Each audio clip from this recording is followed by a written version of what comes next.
What's going on YouTube? Hudi here with Level Up Gaming, and in this video, we're going to talk about one thing, a mindset that's holding you back. If you have this mindset, it is detrimental to your progress.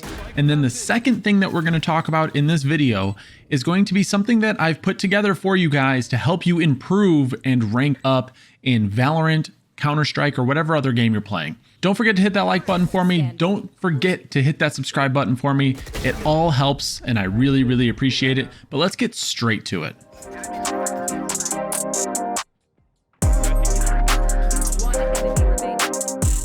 Okay, so the first thing we're going to talk about in this video is, like I said, a toxic mindset that a lot of people have. It's not abnormal to have this mindset, and this actually applies to pretty much any situation that you're in a team, right? It doesn't have to just be video games. It could be sports, it could be work, any part of life, right?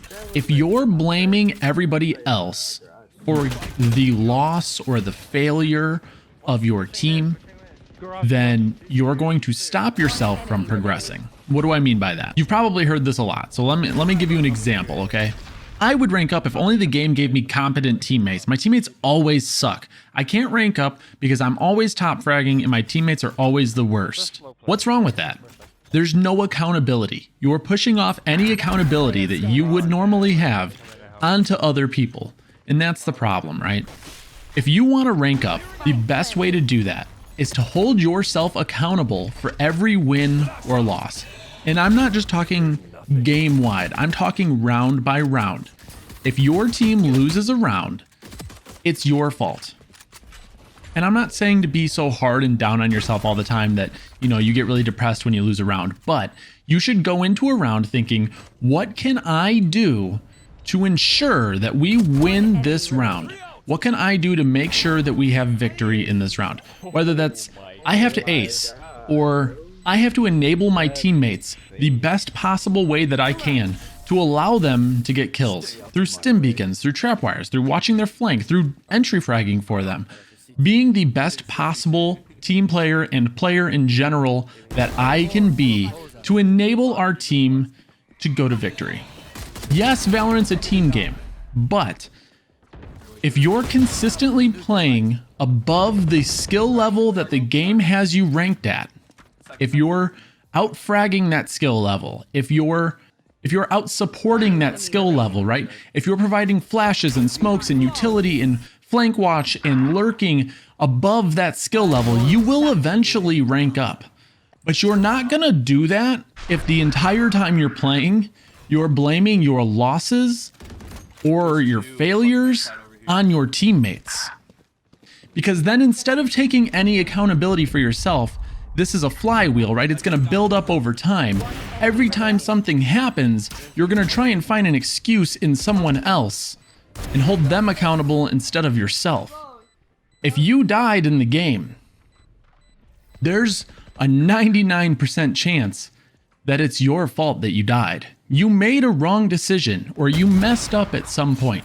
So you need to be holding yourself accountable and learning from your own mistakes.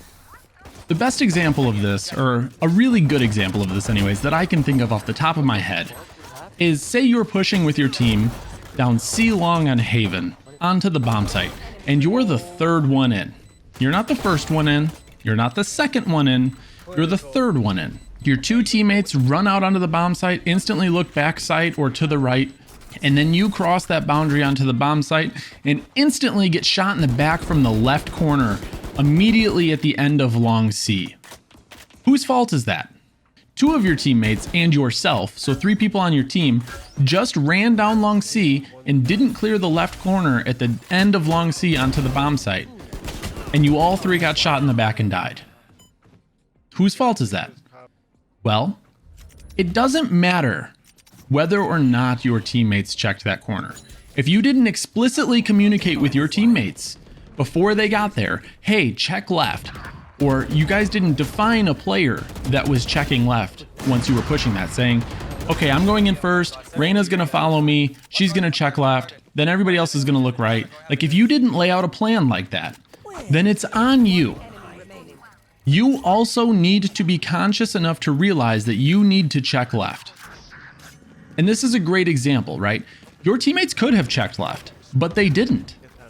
But because they didn't check left and all 3 of you died, does not necessarily mean that it was their fault that all 3 of you died. You still could have checked left. You need to hold yourself accountable. It's very, very easy to push the blame. It's hard to hold yourself accountable. But holding yourself accountable is what's going to allow you to progress as quickly and greatly as possible. All right, end of the rant. I'm sure some of you have heard this before. If you've been in my Twitch streams, I've talked about it a little bit. But anyways, on to something a little bit more tangible for you. I have been working on setting up a training routine with a couple other people in private and one-on-one, where we've been working through some kinks and trying to figure out what works the best for them and just in general for a large amount of people, and what's going to help people improve their aim and learn the maps and try to understand, you know, different levels of, you know, head heights and all of that kind of stuff, and working on crosshair placement and what's the best way to practice this. And I've got 2 routines on Aim Labs that are going to help you with your aim. I've set up the playlist. You can go ahead and download them there now. The first one is going to be called Level Up Gaming Warm-Up.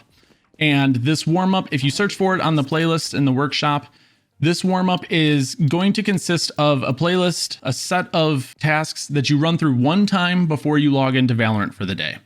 Just run through that one time, play it all the way through, focus on being as accurate as possible. 90 to 95% should be your goal over speed. But you should start off on focusing on being accurate. We're trying to build that muscle memory here. This is just a very targeted warm-up. One thing you can do if you're trying to work on speed is when we're doing the grid shot warm-ups, you can do those with a metronome playing in the background. And by that, I mean, you set the metronome. You can literally just go to Google and Google metronome. It has one built in there. Set it really low when you're first starting out, and slowly over time, work your way up to faster and faster speeds. But remember, maintain that 90 to 95% accuracy or higher if possible. That's really, really important, because doing grid shot at 200 BPM on a metronome, but being 37% accurate means nothing. From there, we also have another playlist that's going to be called Level Up Gaming Aim Training. This one is targeted more at either you're not going to be playing Valorant after this, or you've already played Valorant for the day and you're going to be doing this after your normal training routine or after your normal gaming routine. So if you've played Valorant for the day and you're done, you should go into Aim Labs or Kovacs and do some aim training before you're done for the day. And with that, I've created this playlist, Level Up Gaming Aim Training. What I would recommend, it's going to take you 24 or 25 minutes to run through this whole playlist. It's not super long. I would recommend running through it twice if you can on days that you're either not playing or days where you've already played and you're done for the day. Again, this will help you build up that muscle memory. This will run you through the routines. It'll help you with your tracking. It'll help you with your speed. It'll help you with your accuracy. Really focus on that accuracy on most of the tasks. Really just make sure that if you're able to maintain that 90 to 95% accuracy, you can start picking up the speed, but make sure you're maintaining that accuracy. It's very important that we build up strong muscle memory foundations for you. Now, the next thing that we're going to want to do here is after you do the warm up on Aim Labs and you're going to go play a game, right? Stop. Don't go into the game yet. You need to do 1 or 2 deathmatch games. Deathmatch is very important. And it's not important because you should be trying to win it. That's not what I'm trying to say. Deathmatch is important because it allows you to get experience on the maps, playing and taking gunfights and fighting angles that you normally wouldn't be able to get that amount of training in one normal competitive game, okay? You're going to be taking 30, 40 gunfights in a deathmatch, whereas in a normal game, you might take 15. So you can run through 2 or 3 or 4 deathmatches and get these large sample sizes of gunfights that will help you learn the different elevations of the map, help you learn the different angles, help you learn how to peek certain angles, how to hold certain angles. That's the great thing about deathmatch. It also can help you learn the weapons, right? So what I'm going to tell you to do is after you do your Aim Labs warm up, you go into deathmatch. First round, Guardian only. And I only want you to go for 1 taps. The whole point of this is to help you learn head level on the maps as you're playing them and help you warm up your aim in the game. Warming up your aim in your hand in Aim Labs is very good and you should be doing that, but you also need to warm up with movement and playing in the game.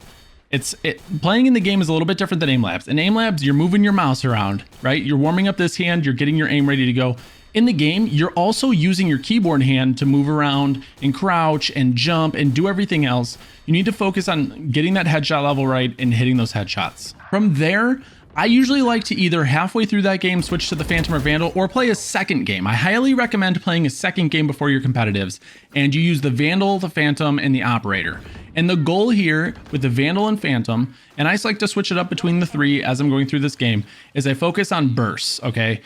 3 to 6 bullets or 1 taps with the Phantom and Vandal. Nothing more. If you shoot more than 3 to 6 bullets, you're doing it wrong. Focus on those bursts, get those long range kills, figure out those short range kills, focus on getting kills in 3 to 6 bullets. That's very, very important here.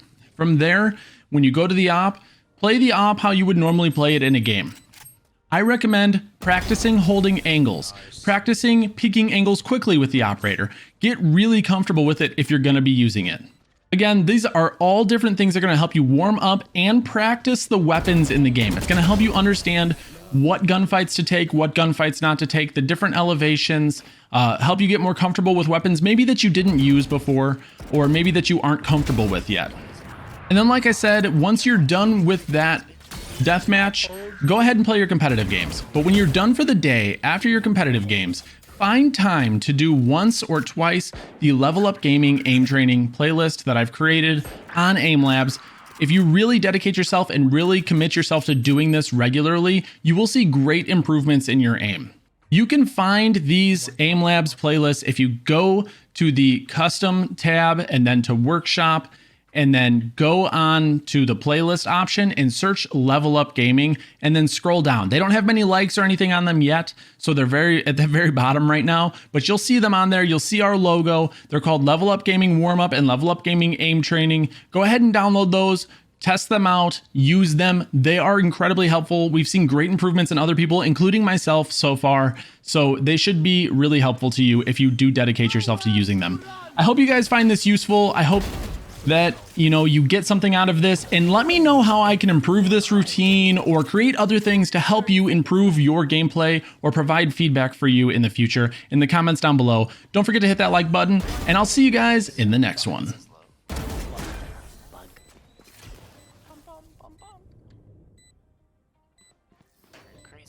They're usually distracted once I reveal them. Make sure to take advantage.